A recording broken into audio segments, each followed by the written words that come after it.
Hi, welcome. It's Mary Ellen McGonagle here with your weekly Edge show for Friday, November 18th. Let's take a look at what we're going to be covering here today. We are going to see where the market's closed for the week and then beyond. We want to see if we're experiencing sector rotation, which we are, and then also uncover where the pockets of strength are in the markets. It's been a rather dicey period for the week, but there are areas that are starting to bubble up, and I will share with you where that strength is, again with an eye toward helping you outperform the broader markets. We're also going to take a look at some of the news that drove price action last week, as well as some impactful news that is due next week during that holiday shortened period.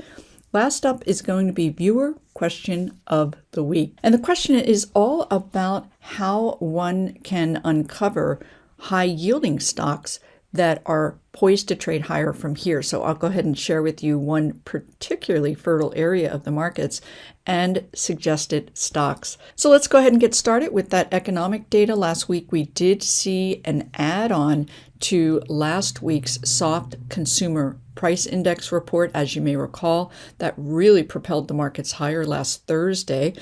We want to see inflation declining so that we can anticipate at some point the Federal Reserve getting a little bit less aggressive in their interest rate hikes. Higher rates are not good for the markets. This week, earlier in the week, we did get the Producer Price Index, another inflationary report, secondary but equally important, and it did point to a softening in inflation. This helped the markets at the beginning of the week. From there, earnings still front and center. We did get a very strong report from Walmart. It not only pushed that stock and other retailers as well as the markets higher.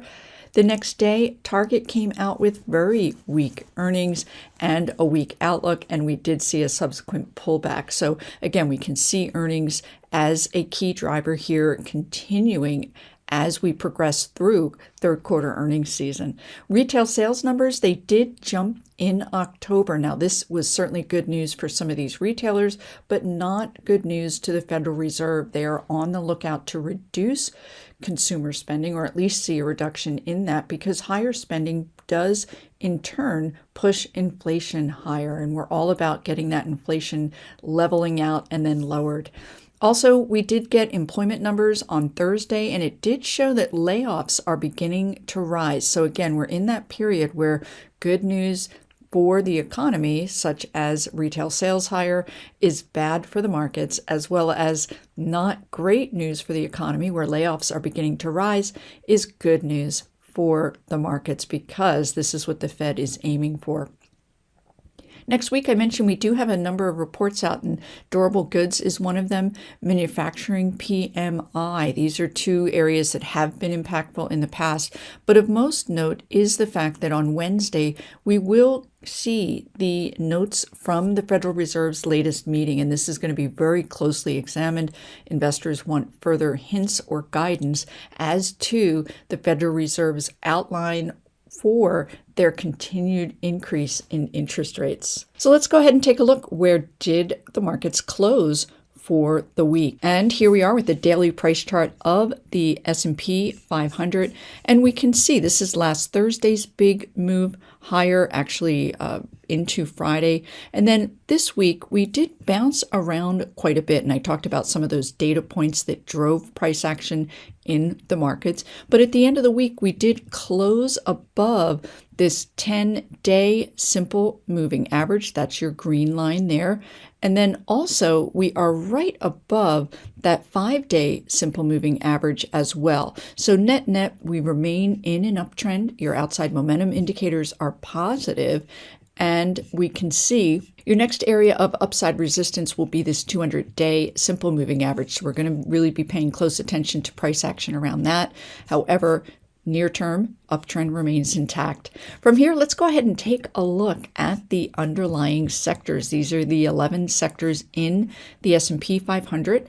2-month daily price chart view, and I've gone ahead and added this RSI. That's a relative strength indicator. Again, we want to see where that strength is and that outperformance so that you can participate in that. And there are sound reasons for these areas that are up here at the forefront, which I will share with you as we move forward. So first up here is XLI. Of course, that's the industrial index, and we can see a nice downtrend reversal and a continuation rally in this particular industry group.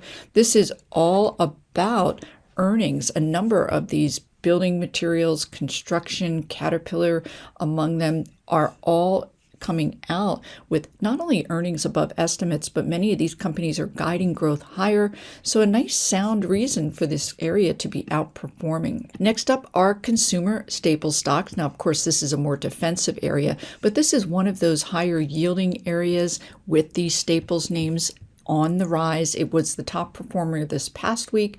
All about earnings here as well. We'll be sharing a couple of those names with you also. And as we move forward, you equally do want to be aware of those weaker areas that are starting to progress at least to the middle of the pack. For about 6+ weeks, energy was always up there at that forefront as being the strongest industry group, and we can see why. This is XLE. This week, we did experience a pullback. The news today was all about China potentially reducing their import of oil. So, of course, we would see a pullback on that. So we're keeping a close eye on the group because the overall uptrend remains intact. We do have precedents as far as what to be on the lookout for, and it's an area in my MEM Edge report that we are overweighted. So it's of great interest to stay on top of the price performance there. From here, we do want to see also areas moving up to the forefront. Technology had been down here in this lower quartile for months, and we can take a quick look and you'll easily see why. This is all about rising interest rates pushing these tech names lower, as well as reduced earnings in some areas.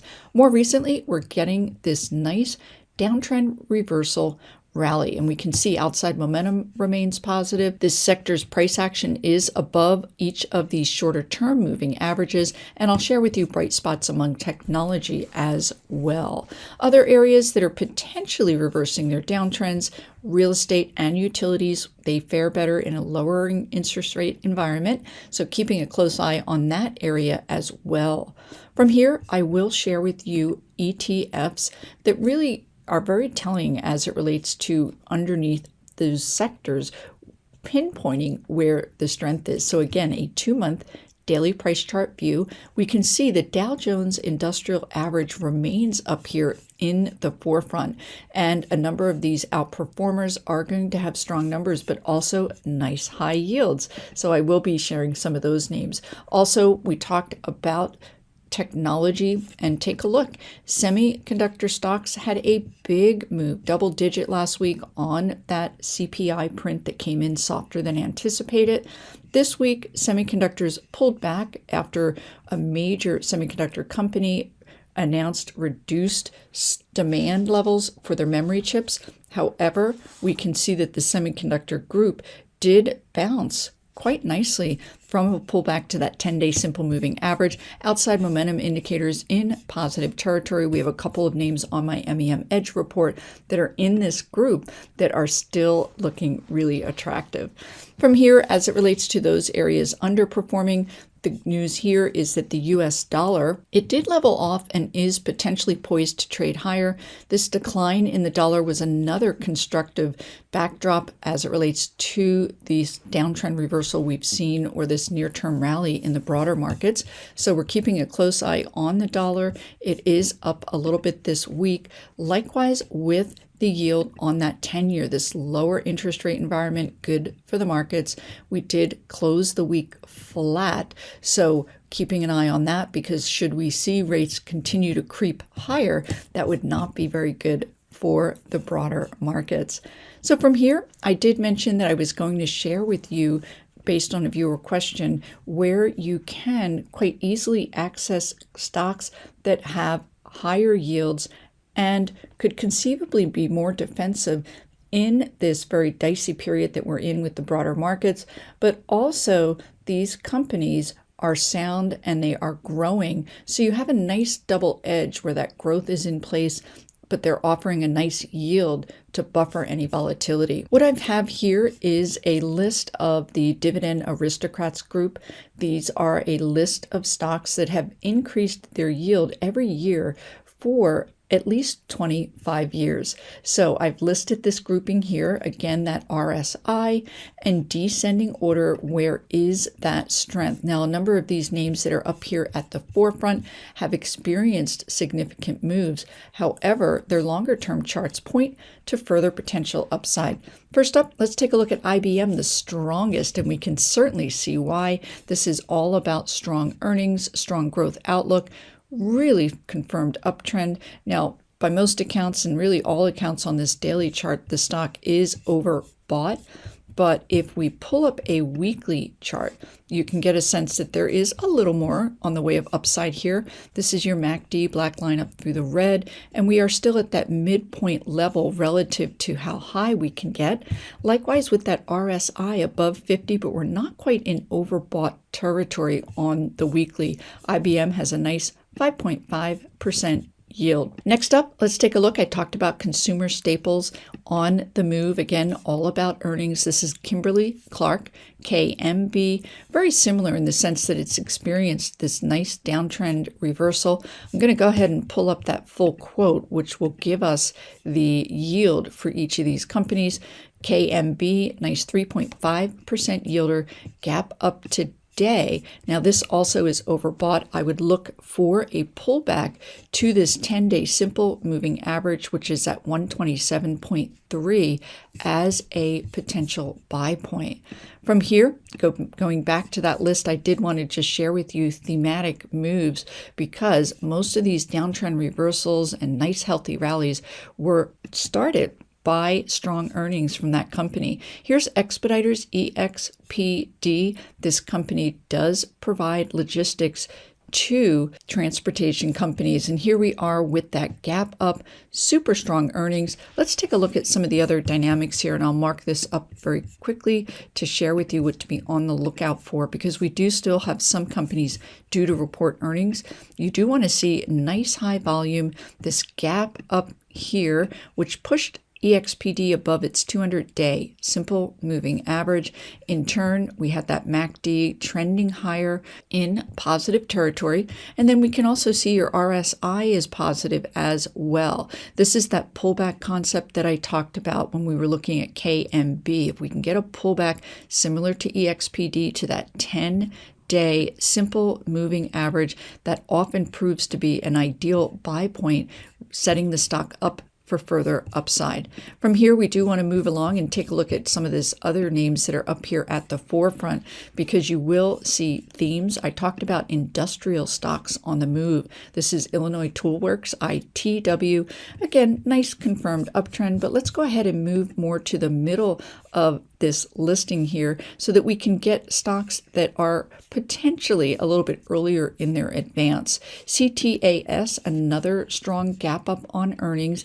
We can see that your momentum is trending upward with still potentially further upside. But overall, hopefully I'm conveying this concept that these higher yielding, long-standing, more defensive related stocks are very much in uptrends, with particular areas that are experiencing more momentum than others. ADP would be highlighted by me as a stock that definitely has further upside, because, again, it is earlier in its move. As you may know, I had that list sorted by relative strength. And as we move further down, you will see companies such as ADP that had this nice gap up on earnings on big volume, but the momentum still has further upside ahead. And we can see the stock is forming the right side of a base, on pace for a 260 base breakout, which would point to further upside.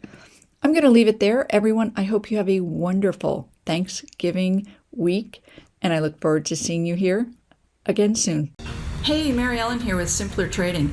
Thanks for watching the video. If you liked what you saw, go ahead and hit that like button and leave comments below. And if you'd like to be notified to future videos, you can hit that bell icon and subscribe. Don't leave without subscribing to my MEM Edge bi-weekly report. I do have a special trial offer.